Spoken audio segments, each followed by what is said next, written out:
A decade after the Supreme Court legalized same-sex marriage nationwide, the justices are being asked for the first time to reconsider and potentially overturn that landmark ruling. Kim Davis, a former Kentucky county clerk who spent 6 days in jail in 2015 for refusing to issue marriage licenses to a same-sex couple on religious grounds, is challenging a $100,000 jury award for emotional damages and an additional $260,000 in attorney fees. In a petition filed last month, Davis argues that the First Amendment's protection of religious freedom shields her from personal liability. She also claims the court's 2015 Obergefell v. Hodges decision, which recognized same-sex marriage under the 14th Amendment, was fundamentally flawed and should be overturned. Her attorney, Matthew Staver, described the ruling as legal fiction and said it was a mistake that must be corrected.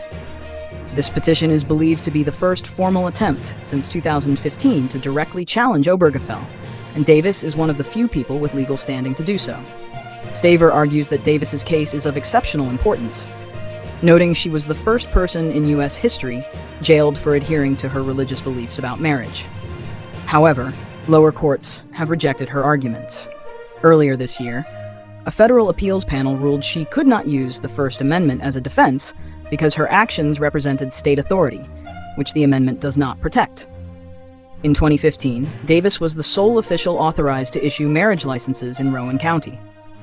While public support for same-sex marriage has grown from 60% in 2015 to 70% in 2025, it has leveled off since 2020. Among Republicans, support has fallen from 55% in 2021 to 41% in 2025, according to Gallup. Davis's petition compares her case to the Supreme Court's 2022 decision overturning Roe v. Wade and cites Justice Clarence Thomas's opinion suggesting the court revisit Obergefell and other landmark rulings on privacy and due process rights.